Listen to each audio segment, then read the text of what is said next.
besynnerligt. Amontillado.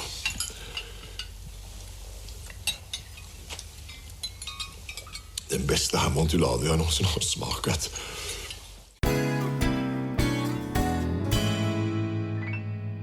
This is Criteria.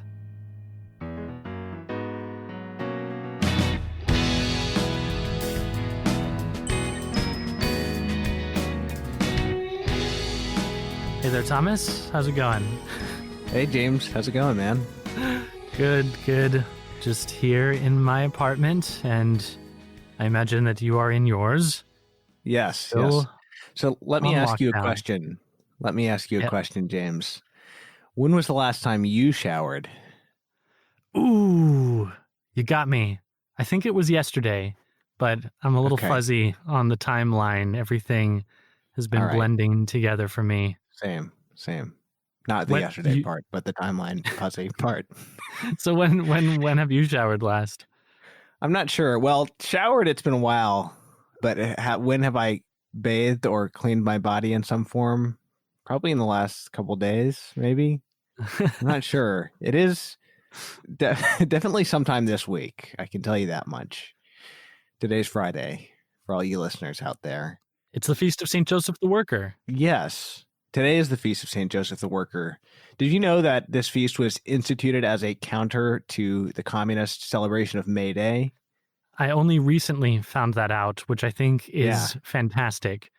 Yep, pretty awesome. I think we should just jump into it because we just recorded our intro episode yesterday, so we don't need to talk too much about general things.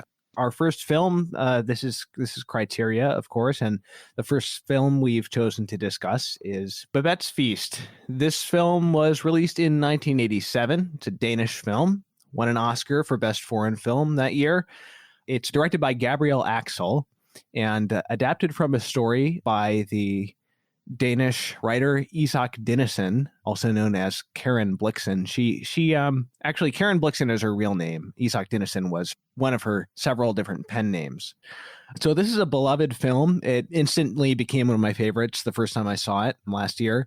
It happens to be also one of Pope Francis's favorite films, which is not incredibly surprising. So just to give you a basic idea of the concept of the film, it's basically about these two sisters who live in a small village off the Jutland coast, the west coast of Denmark, if that's where the Danish live. And it's set in the late 19th century. And these sisters, they're elderly. They're part of this kind of very pious, austere sect that their father founded. They're described as Lutherans. I mean, it's questionable how much their beliefs really resemble Lutheranism. They're also described as Puritans in the story, at least in kind of a loose sense.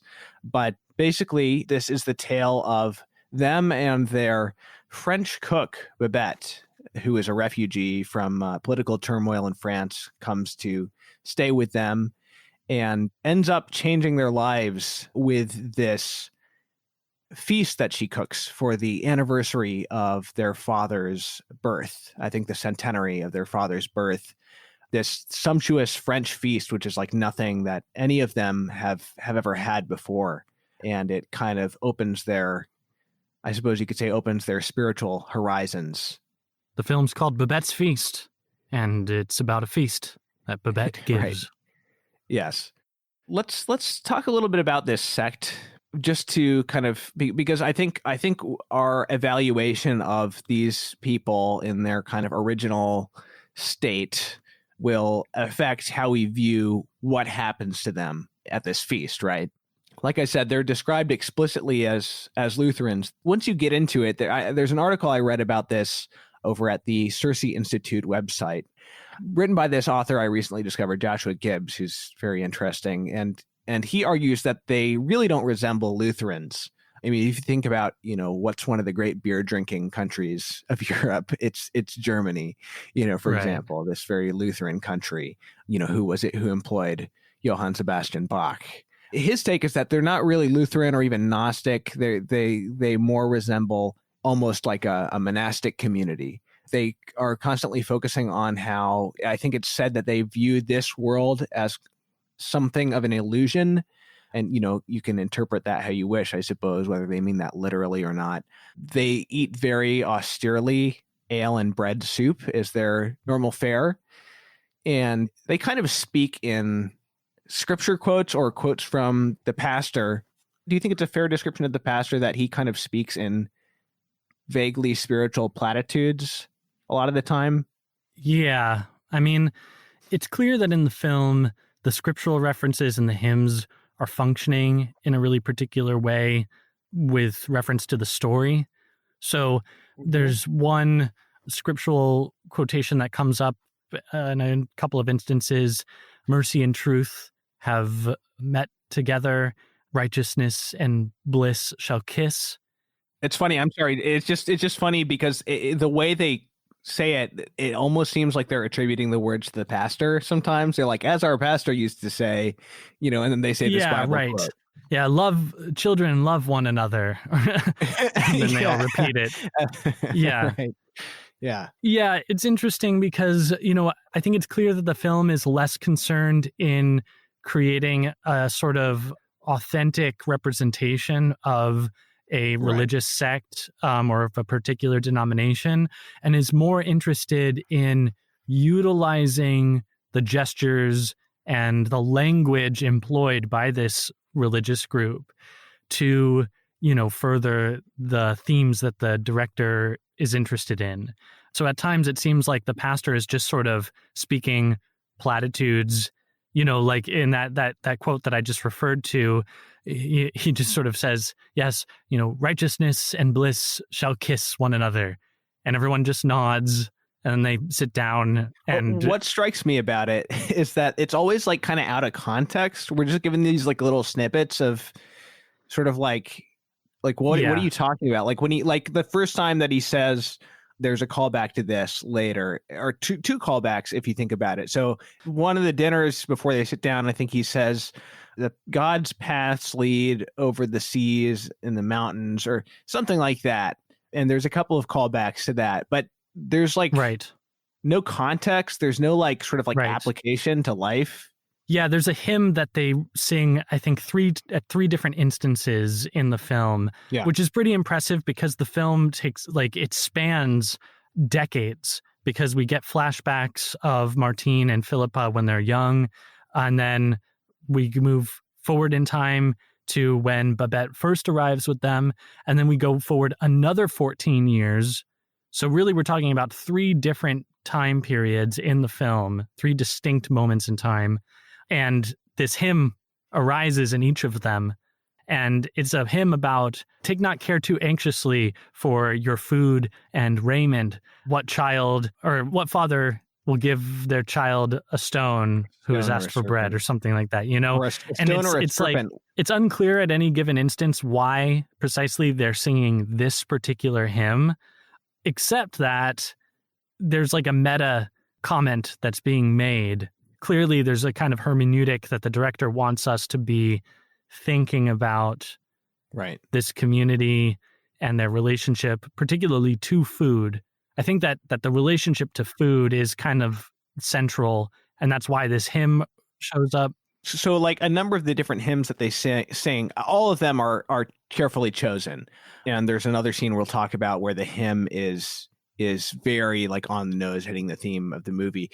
But I will point out that this particular hymn that they repeat, I think it's Jerusalem, my heart's true home, something like that.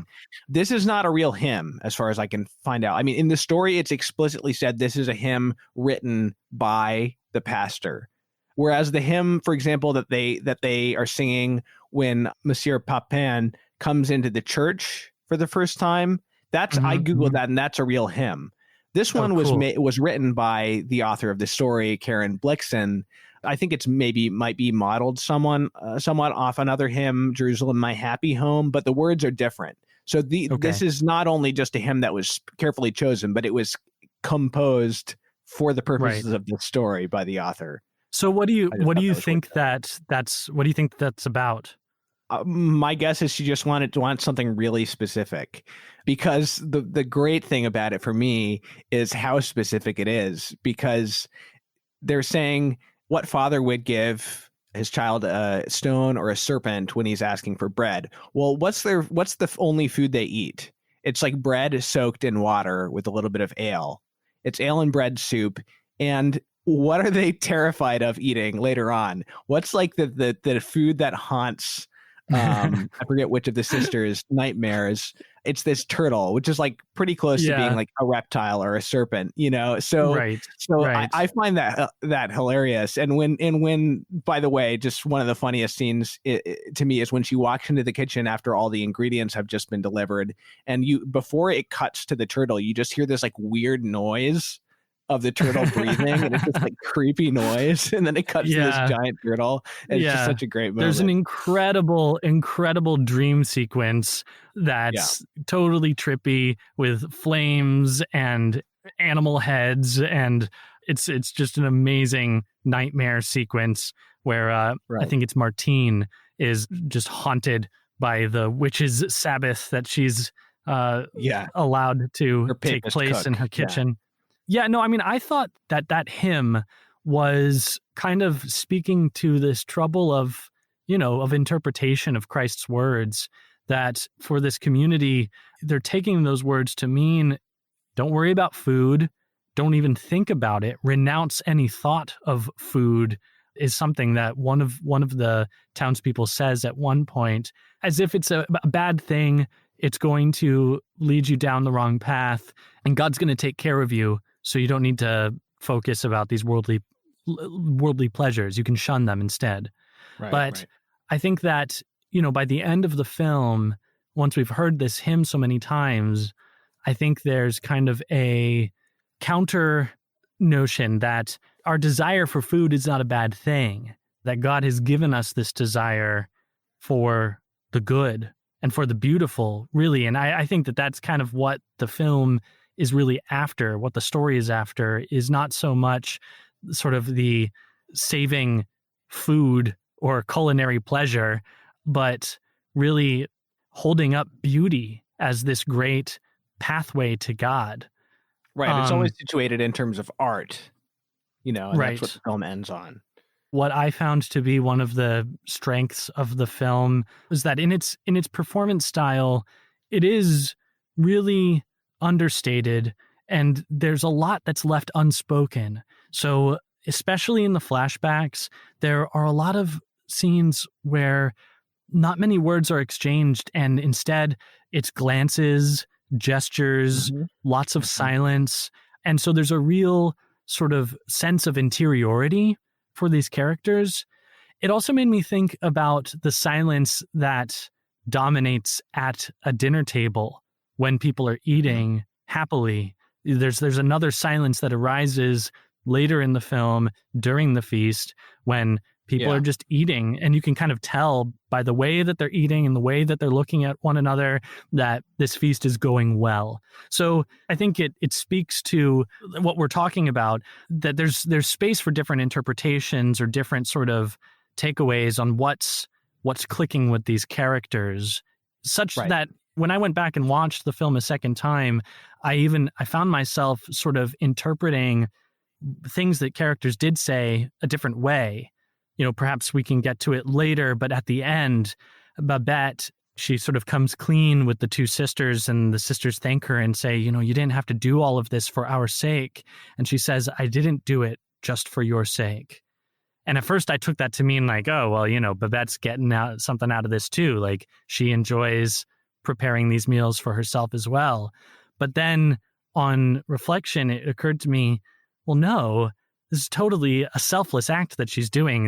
If she had been thinking about herself, then she wouldn't have spent all of her money on this dinner. She would have gone a different route. That the other sake for which she did this is for the sake of God. We see Babette wearing a cross around her neck throughout the whole film. Actually, I think it's only later. I think it's like only later in the film, like perhaps once she starts making the feast, if I'm not mistaken. Okay, yeah, maybe you're right. But in any case, it's not something that's spoken. It's not something that's explicit. Yeah. But this space in the silence, in the pause, and then the response, I didn't do it just for your sake. Ooh, Right. I found myself thinking while I was watching, like, are these sisters and these townspeople, do we really buy into them? Are they given a sort of sincere presentation, or do they really never transcend the level of a caricature? Do you know what I mean? There are times that are really funny, and they do kind of act sort of goofily and caricature-y, but I think at other times we're like deeply sympathetic with the sisters in particular, and Yes. I found myself totally buying into why they might say no to these prospective lovers in Papin and Laurens. I do think that the sisters are sincere. I think the father is sincere, whatever problems he may cause them, they're serving the poor, and we have no reason not to believe that the congregation was once sincere, if they yeah, but do you see what my question later on? My question is not about the character's sincerity. I'm talking about their representation, so from the perspective of the writer or the director, how are these characters functioning? Are they functioning as sort of three-dimensional, fully fleshed out, realistic characters that we can buy into and believe? Or are they sort of one-dimensional caricatures that are just designed to function in a certain way? And I think that you can when make you said a case, buy into, when you said buy into, I thought you meant like what they're selling, the characters themselves. No, I'm talking about the characterization. So, I think that you can make a case in either direction. Certainly with the sisters, I think that we are given a very sympathetic portrayal of them, and we can buy into their interior lives and their motives for action. But I think that you have a harder sell with the townspeople, who are like, they're funny. They act kind of goofy, I remember that one time when you cheated me. Right. I remember when you were so mean to me. Yes. Oh yeah. Like the film's a comedy in a sense. But I wonder if that doesn't. I mean, I don't have an answer for this, but it's worth asking if that serves the film's vision in the end, or if it serves to mar it somewhat. Because how much of a success can her gesture of charity and of love truly have if sort of the avatars of the people on the other end receiving it are not real people? They're like clowns. Do you know what I mean? Yeah, I think that's an interesting question. And like, in a sense, I feel that way about young Laurens too, because young Laurens, to me, my personal impression of young Laurens is that he's somewhat ridiculous. I think that like old Laurens sells the depth of young Lawrence's experience. Yeah. If that makes sense. Yeah. I think that, now that you bring it up, that was not my reaction to Laurens as a character. I sort of bought into him a lot more. But, now that you bring it up, I can see too how he has these really drastic responses to things. I mean, when he's back in the officers' quarters saying like, I'm going to just commit my life to my career and I'm going to cut a great figure in the wide world.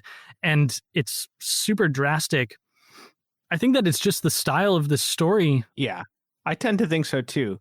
Right. We were speaking with someone who described this as a parable. If I can just say quickly, Gabriel Axel, the director, describes this film as a fairy tale. Okay, yeah. So you have to cut with broad strokes in a fairy tale, and there has to be a sort of economy of how the characters are functioning, and there's going to be a little less psychological realism in a certain sense. I mean, I guess in another sense you could say that there's a great degree of psychological realism in these sort of archetypal presentations, but I think that, in the end, it didn't bother me that the townspeople behaved in these almost like you would expect like avatars in a video game to behave, like in The Sims. I was about to say that, like RPG townspeople. They totally do. They totally do. They're like upset, and then you sort of like fix them a meal and give it to them, and then their like reputation with you like increases or something.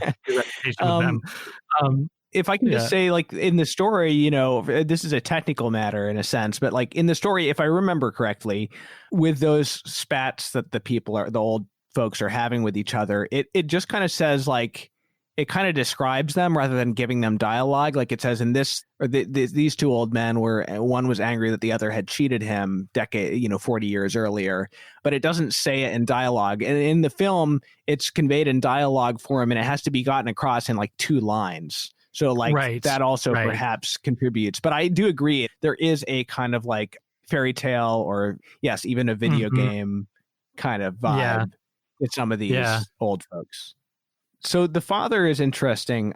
You know, again, going back to the character himself, he doesn't come across as like a cult leader exactly.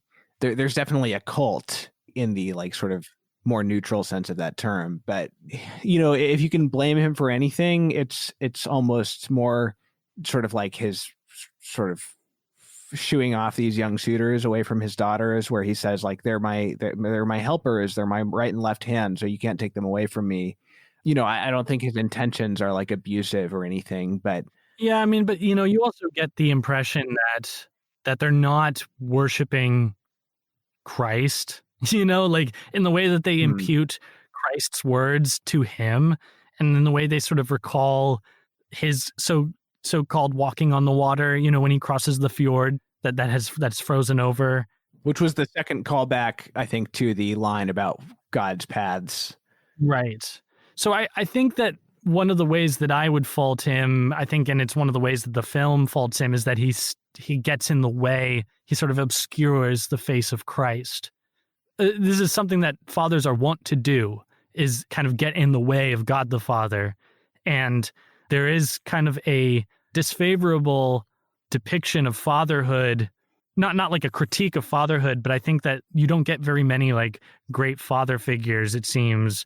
There's like a lot of stern fathers. There's the stern pastor, but then Lawrence's father, who like, it's a very funny interaction, but he sort of like curtly dismisses him and sends him off to stay with his aunt.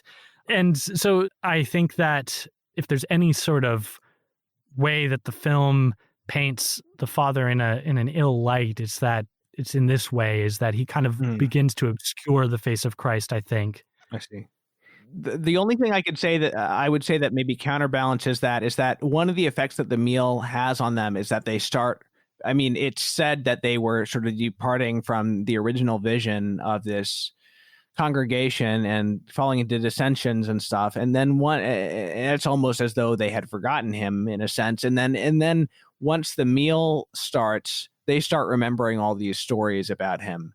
And so, you know, that doesn't mean that there's no critique of him, but at the very least, like he is still able to serve as a vehicle to some extent for their conversion as a tool. Right. Totally. The other thing I wanted to say is go back to your point about silences. It's very interesting to me that, like, as far as I can think, most of his interactions with his daughters are kind of indirect in a way. I mean, we already talked about like him speaking in platitudes. We don't really see him ever telling them to do anything. And yet you get the sense that like his influence over them is incredibly strong, right? He never says anything about Pepin's attempts to, I don't know whether you want to call it seduce or just like extremely strongly woo Philippa.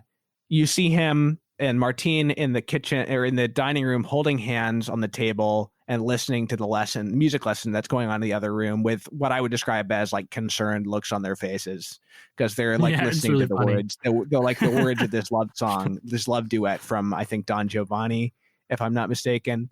And then, you know, the next thing is after this music lesson scene is they're having dinner and Philippa out of nowhere just says, I don't want to continue my music lessons. And as she's saying it, the father kind of like straightens up as though this was something I read this movement as like, this is something I expected. And then he goes, and another of the funniest scenes to me where you see a little bit of, I don't know, I wouldn't necessarily call it malice in the father, but maybe, is when he sends the letter to the grocer with whom Pepin is staying. And then he is walking back to the house and you hear Pepin off screen singing. And then the father just pauses, so that he can hear the exact moment when Pepin will stop singing as he reads this letter. And then he like kind of smirks and then walks back to the house. That's another of the laugh out loud moments of the film. That's like the only time that we see him do anything like that, but it is very telling.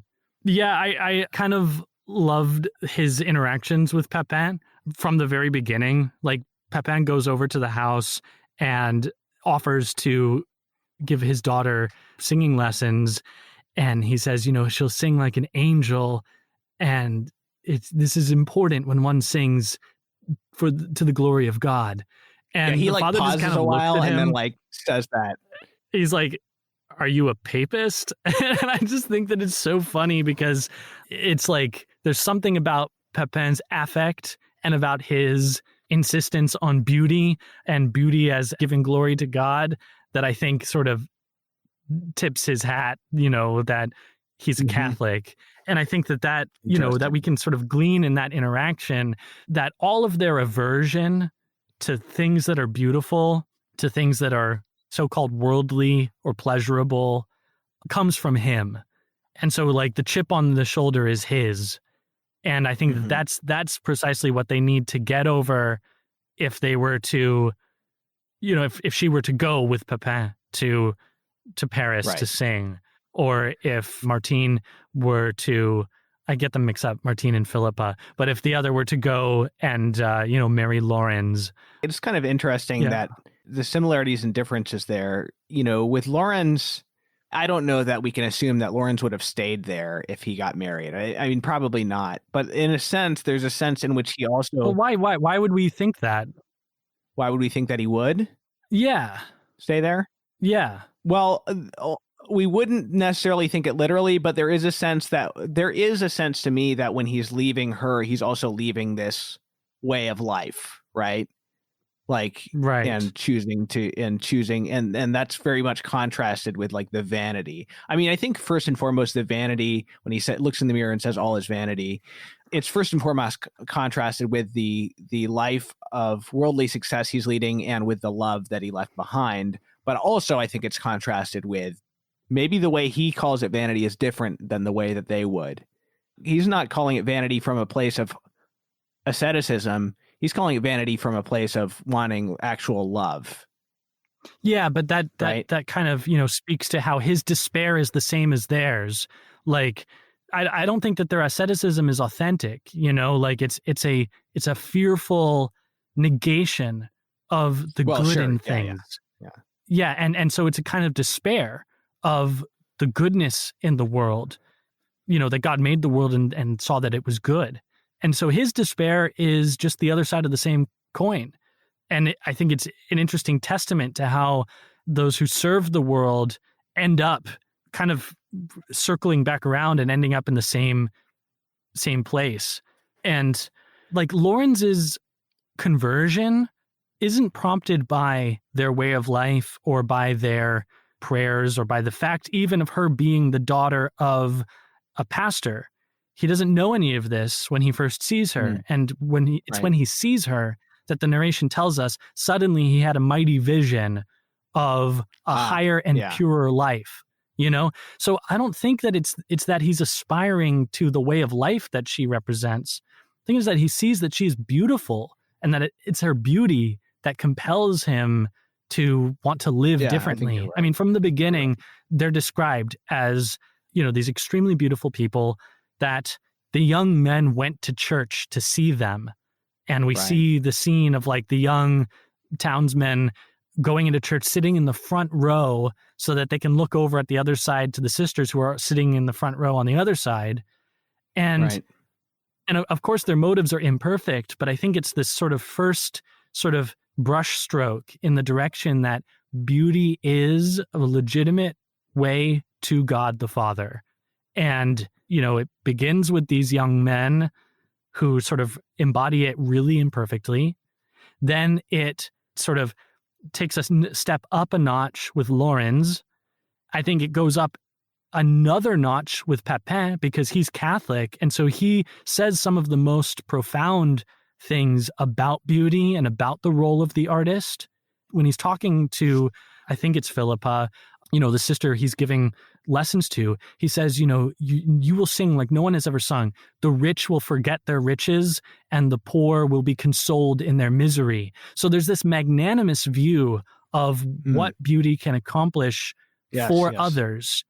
And then we get the final stroke from Babette, who sort of definitively establishes how gratuitous beauty is the same as love, as truth, as goodness, and that it's a legitimate way to reach God. And it's not a stone and it's not a serpent and it's not something to be shunned. It's like the townspeople say, like, it'll be as if we have no taste. And that's the attitude that a lot of false ascetics adopt. It's like a kind of false asceticism. But you can see it in St. Paul as well, right? But they have a different interpretation of it. Because St. Paul, says use the things of the world as though you were not using them and things like that. So I think it's a direct reference to that. But their take on it is different. Because he doesn't say not to enjoy them. He says to enjoy them as if you weren't enjoying them, in a sense. Right. It's a paradoxical thing. And yeah. I think that the story is fair to both parties in a sense because we can see some of the flaws in these two lovers, right? I mean, when Pepin is coming on really strong in this music lesson, and he's saying glory to God to the pastor, but then to the daughter, he's saying you're going to knock him dead in Paris and people are going to worship you, and kind of trying to seduce her and all this stuff. You can see why it would freak her out on a level where it's getting her out of some kind of repression maybe, and that's scary, but also like genuine, perhaps moral danger. Sure. If she had gone away with him. But I'd like to talk about Pepin. Can we talk about our scene with Pepin here? Yeah. So one of the things that we're going to try to do with each of these episodes is pick a scene to discuss in a little bit more detail. And hopefully that's something that if listeners are watching these films along with us, they can take a look at that scene as well. And we can continue the conversation online, but off air. But yeah, we wanted to talk about the scene right after Pepin is introduced. We see him at the opera house talking with this woman in the backstage, saying that he wants to be in silence and the sound of the waves. And she says, I know just the place. Cut to Pepin sitting on the shore, gazing out at the ocean. And that's the scene. I just wanted to say, originally the scene you suggested that we do this with was the first 2 minutes of the film, but like before the voiceover even starts. And the very first shot of the film is a shot of basically like the top half of the frame is the sky and the bottom half is the sea. And maybe there's a little bit of the beach in there. I can't remember. So you've basically got like earth and heaven. Right. And that's a big thing in this film. I think as we've already made clear. Yeah, I mean, that's the reason why I wanted to look at the first scene initially, because this is something that I always do with films is pay a lot of attention to what are the opening images that we're presented with. In this film, there's a lot of repetition. There's a lot of rhyming. And this scene that we're talking about with Pepin begins in the same way that the film begins, sort of. Exactly. That's why I noticed it. Because you had already, because you had suggested initially looking at the first scene. So then the very first scene, part of this scene, this other scene you suggested is a similar shot, except it's divided left and right. So the left half of the screen is Pepin sitting on this like ridge on the land near the shore. And then the right half is the sea. And the voiceover is saying, so Pepin came here to get some silence and rest and beauty, and instead he fell into this deep melancholy. And in the silence and the stark landscape, he started thinking about the end of his career and old age and stuff, and presumably, I think implicitly death. So whereas in the first frame you have kind of like heaven and earth, in the second frame you have the earth and the sea. And to me, the sea maybe represents a little bit more like kind of like uncertainty of what's going to happen to me, and like the trial of death and the abyss, like the infinite, the eternal, like man's eternal destiny. I think that throughout the film, characters show up at the sea with Babette in sort of like the decisive moment of decision. That's redundant. So sort of this moment of decision when she wins the lottery and has to decide what to do with the money. She goes to the sea and stares out at the ocean.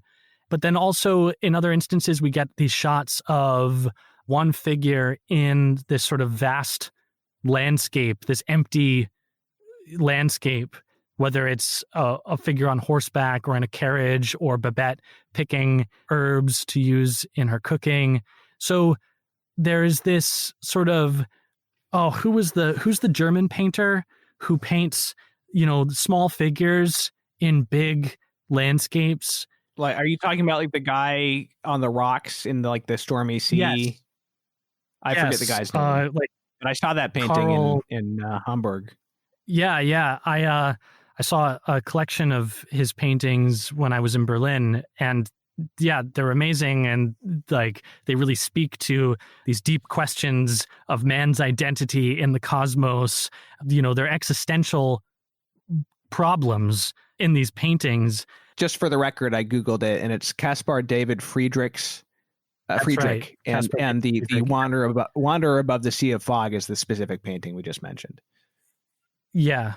I think that there are a number of shots in the film that sort of work similarly. And I think that's where we find Pepin at the beginning of the scene, sort of at the edge of that, of like an either or decision, as Kierkegaard would have it, And as he's sitting there, we hear music. It's interesting, how music functions in this film, because there are some times when the music is, like a score, like it's something that's not happening within the world, but it's just sort of placed in there. But more often than not, the music is actually happening within the world. So the music that we hear is the music that the characters hear. This is a really interesting choice on the part of the director.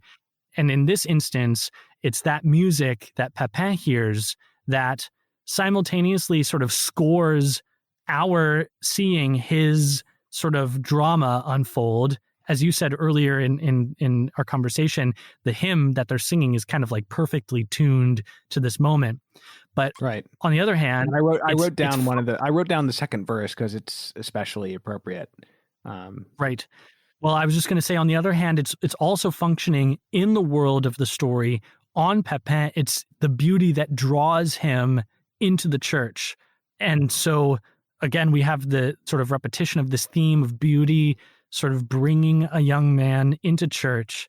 And we see, actually, the shot is framed. When he comes into the church, it's framed the same way that it was framed at the beginning of the film, when the first pair of young men come in and sit in the church.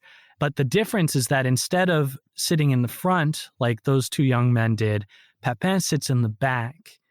And he sits in the back, and we see his gaze move from two points of focus. One is clearly the daughters sitting in the front, who he can't see. He can only see the back of their head, but he can hear them sing, and he can hear that it's beautiful. But then his gaze moves to his right, and when the camera cuts, we see from his perspective what he's looking at.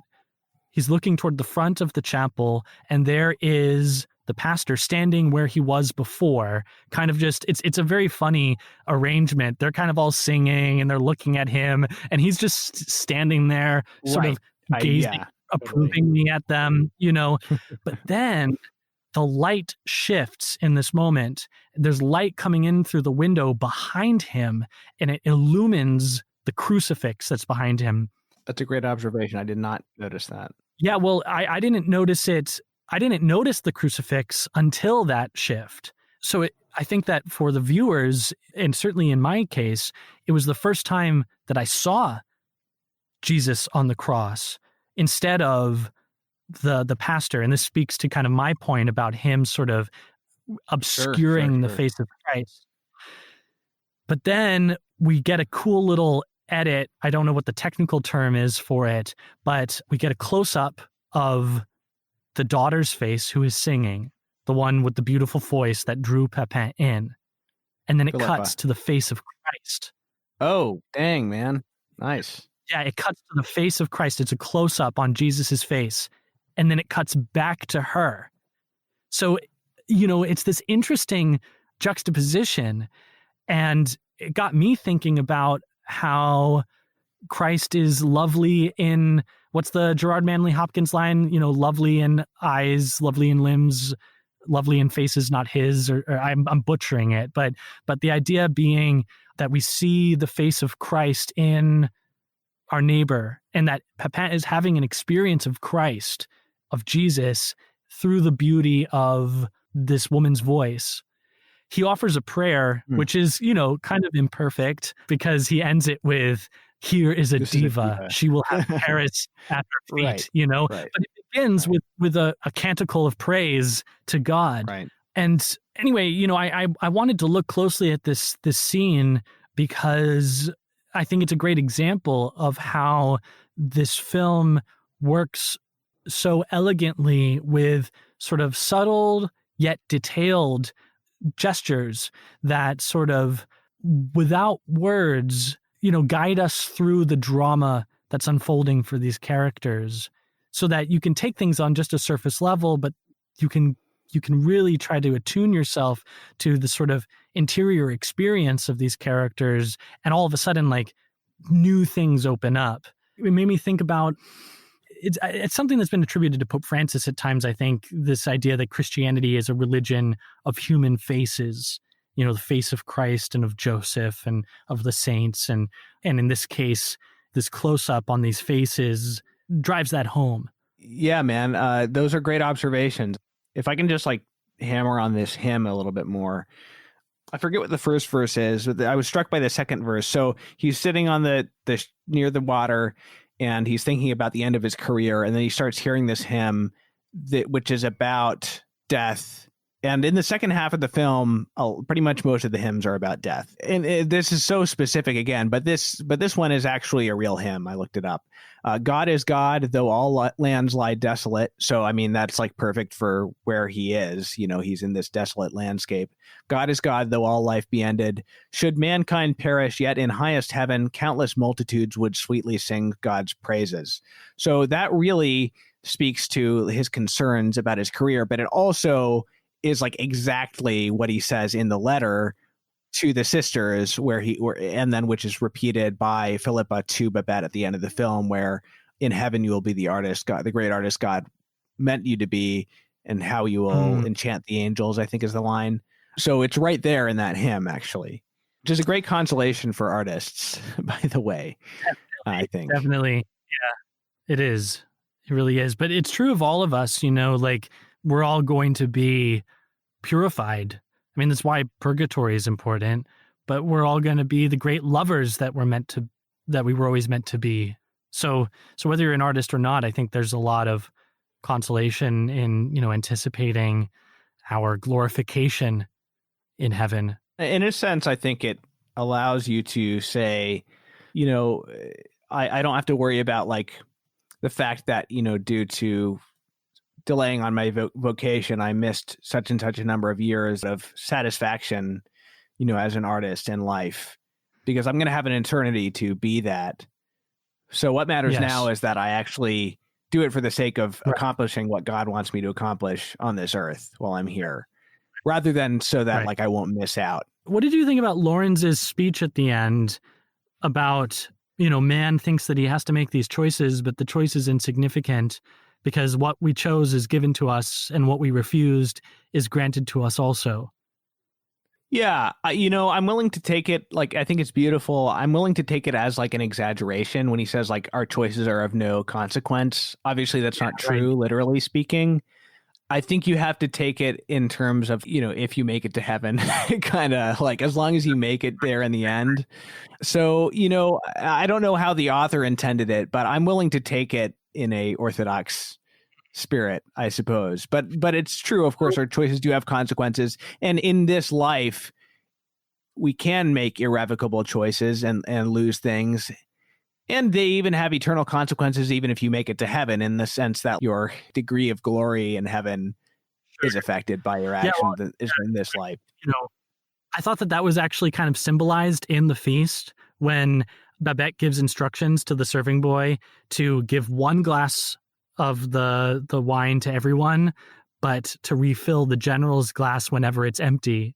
And it's like Babette loves them all equally, but she also loves them proportional to their ability to receive that love. So she knows that the general is going to be able to receive this wine, and I can't remember if it's wine or champagne, but that he's going to be able to receive the wine, in a way that the others cannot.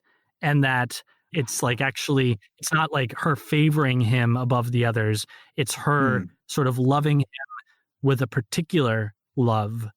That fits in a number of ways with the story. First of all, the fact that he's the one who leads them all, because he's led this worldly life, he's able to lead them all in like the proper way to eat the food and everything, and the appreciation of it. He's the only one who's willing to talk about it also, of course.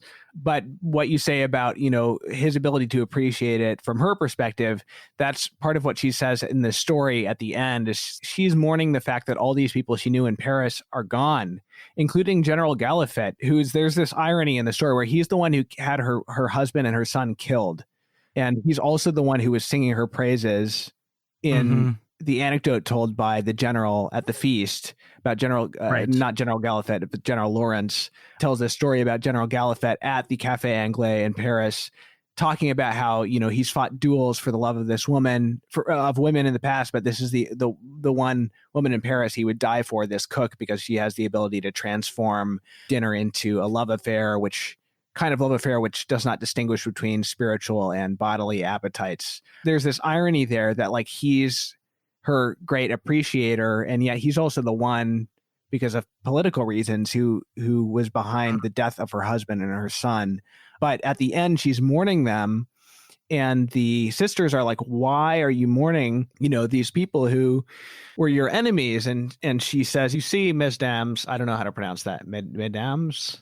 You see, mesdames, she said at last, those people belonged to me. They were mine. They had been brought up and trained with greater expense than you, my little ladies, could ever imagine or believe, to understand what a great artist I am. I could make them happy. When I did my very best, I could make them perfectly happy.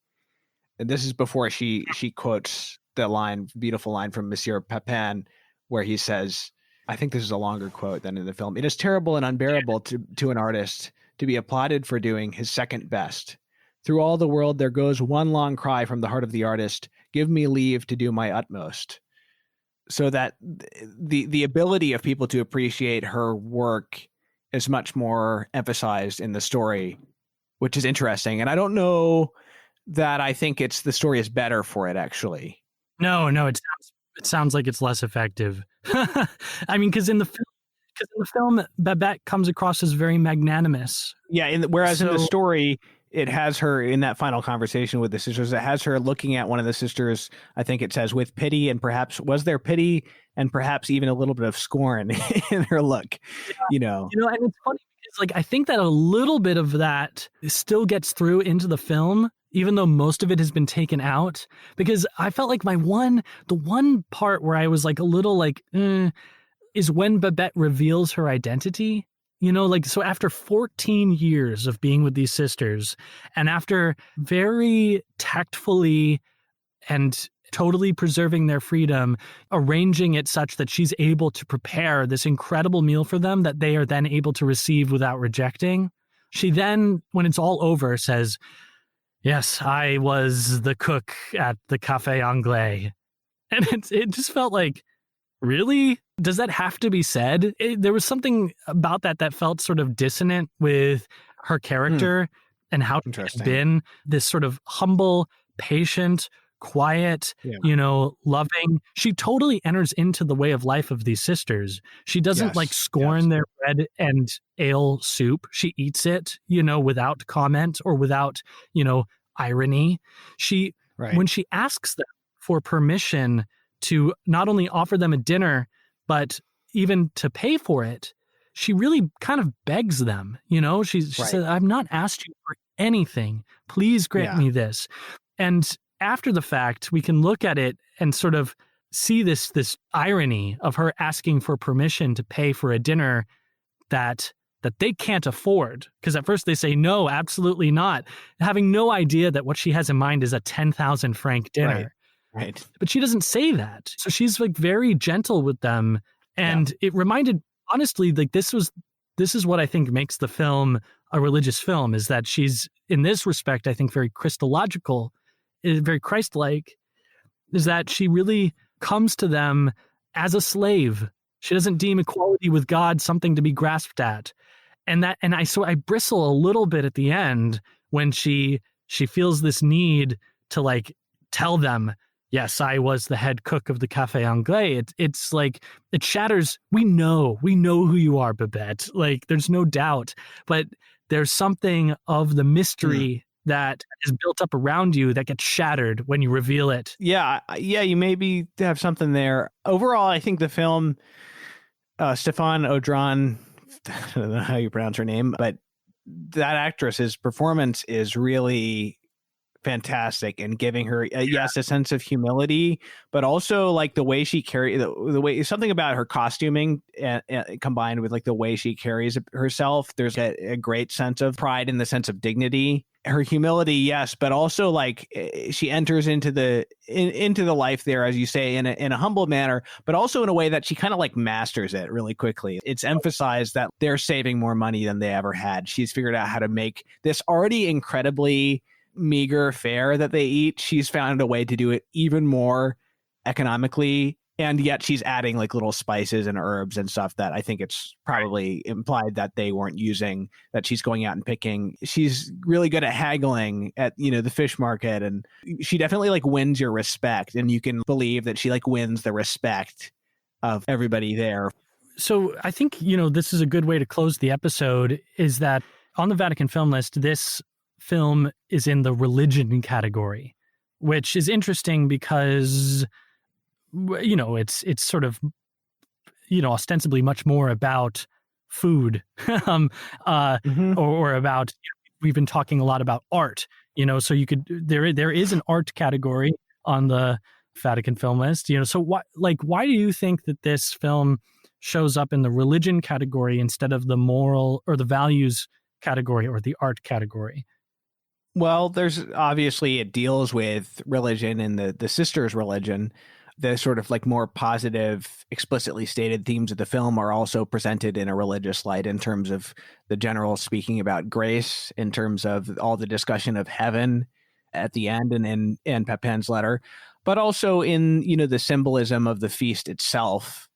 People describe this as being very Eucharistic. I don't know that we need to like go into that much. There's one image that I really like when she first collects all of the goods that have arrived at the shore, she and the townspeople that are helping her, and they sort of lead this very bizarre procession into town where she's at the front carrying this cage full of quails that are all sort of chirping away, and the kid behind her is carrying the ice block, and then there's others pushing this cart, and it sort of looked to me like a Eucharistic procession, I think in part because of this sort of dignity that you're speaking about, Thomas, that she's sort of this dignity in her comportment as she's sort of walking through town, and townspeople are kind of coming out and looking at them as they pass by, and sort of just in bewilderment and in awe.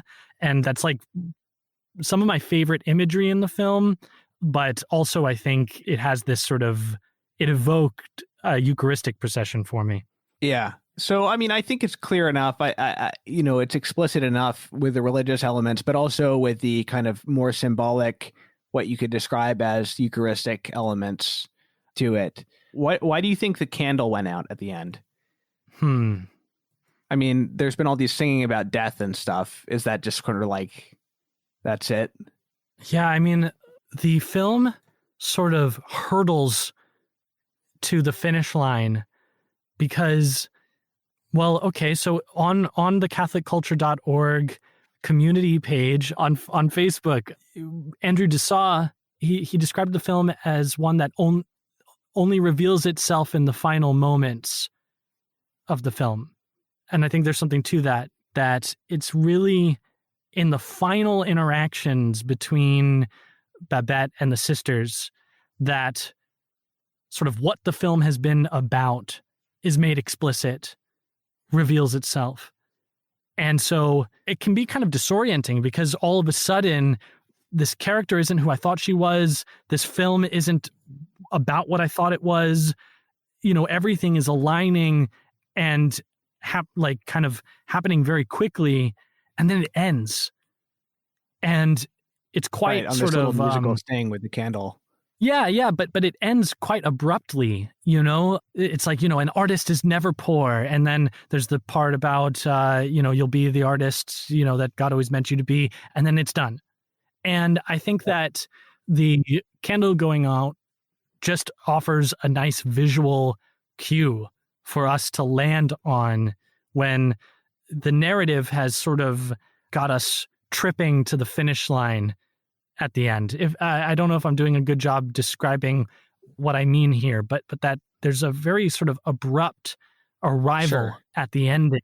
And I think that just visually, detaching from the candle having any sort of symbolic meaning, it may or may not, but I'm saying just in a sort of visual aesthetic sense, it's pleasing to have this sort of punctuation point at the end of this sort of great unfolding in the final moments of the film's, the themes that the film is most concerned about. Is there any particular way in which you found the film edifying? Sure. I think, since the first time I've seen it, I've been very struck by the fulfillment of our vocation in heaven if we make it there, regardless of our degree of success on earth. Right. Not in the sense of like being complacent, but it's definitely a consolation. And it feels like it, I don't know, allows for a greater surrender, and it's speaking specifically to artists. So I definitely feel that. Something that I found myself thinking about on this viewing was that, like, the trepidation that the townspeople feel before the dinner, the fearfulness of what are they getting themselves into, is so like the trepidation that I feel toward Christ. It's like he has this incredible feast prepared for me, and so often I act as if I'm going to my death, and in a sense I am. Yes.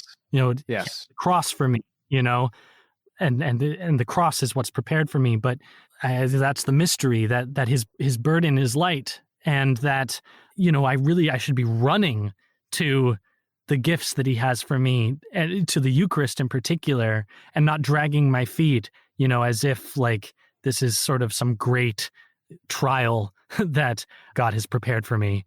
It is a trial, but it's not ultimately, that's not the final story, Right. Yeah, you want to be able to look beyond like the issue of food or like so-called Puritanism in this film and see yourself in these congregants, rather than being like, well, I don't have that problem because like I'm not afraid of like turtle.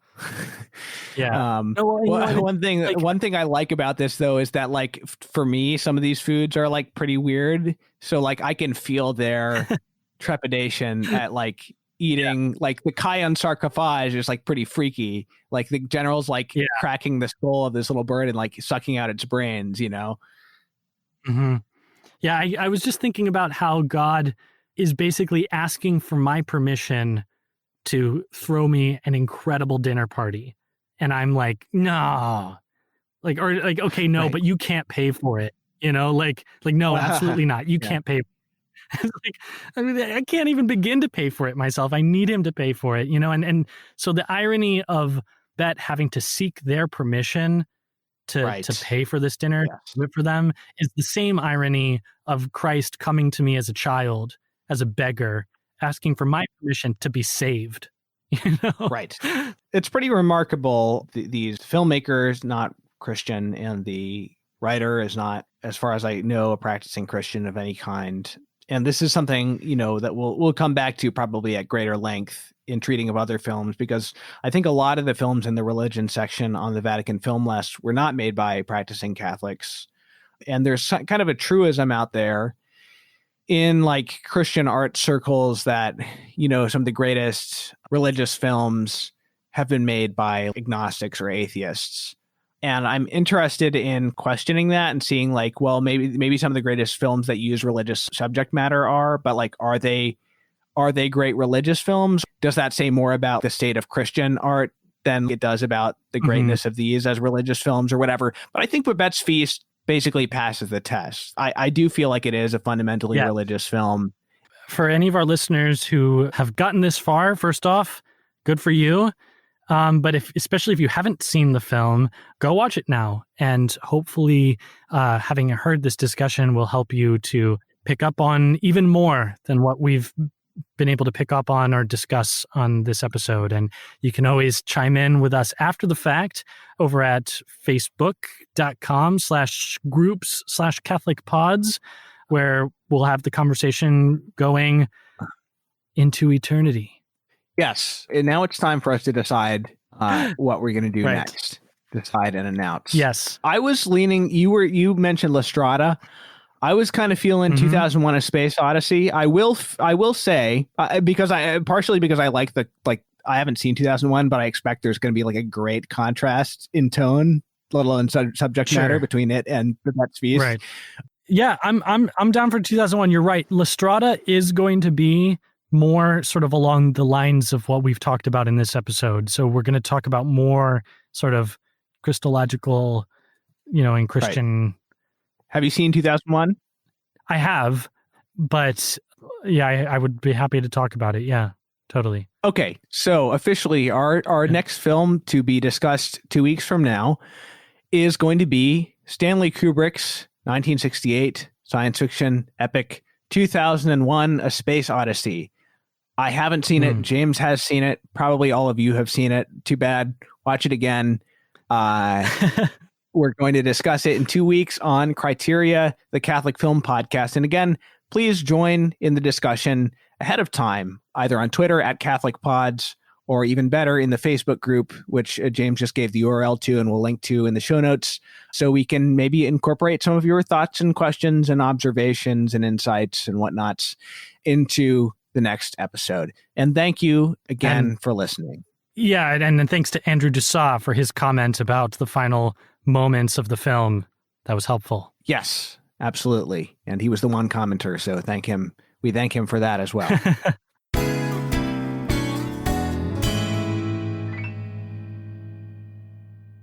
Hey, everybody. I just have a little addendum to our discussion of Babette's Feast, because after James and I recorded our discussion, I found out something about the author of the original short story, Karen Blixen. So I mentioned in the discussion that she was not a Christian, and afterwards I did some Googling just to fact check it, make sure I hadn't made a mistake on that. Turns out that not only was she not a Christian, but she had some very disturbing things to say about her involvement in the spiritual realm. And I don't really want to get into specifics because it's just so alarming that I think it would be a distraction to what we're trying to do in the podcast, and just kind of an unhappy way to open this podcast series. But let's just say that if you're a Christian of sound mind and somebody told you this about themselves, you would run quickly far in the other direction. Then I certainly won't be checking out any of her other stories for this reason. But, we were primarily discussing the film and not the story. This only kind of reinforces, I think, what James and I were saying about the ending of the story in relation to the film, how Babette seems more prideful at the end of the story than at the end of the film. In fact, she not only talks repeatedly about what a great artist she is, but I didn't remember this in the discussion, but she actually outright says when Philippa says, "Babette, you ought not to have given away all you had for our sake." Babette says, "For your sake? No, for my own." So, we referenced listener Andrew Dussault's comment on the Facebook group that said this film only reveals itself in the ending. And you could say that about the story too, except the story arguably subverts what came before in the ending. And you might ask yourself, is this really a Christian story? And that just really inclines me to think all the more that we have director and screenwriter Gabriel Axel to thank. Even though he wasn't a Christian himself, for making the film into a Christian story. He doesn't have Babette say, no, I did it for myself.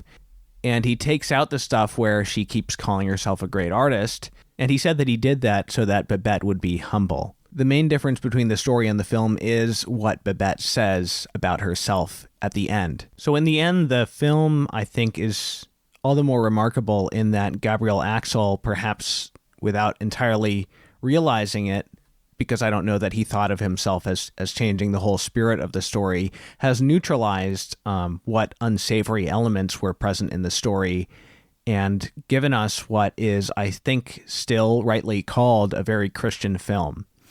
And to end on a positive note with him, I'd like to share an anecdote, which is that somebody offered to pay him $1 million to make a sequel to Babette's Feast. And Axel declined this offer, saying, what would the film show them doing? Eating the leftovers? Which I think is wonderful.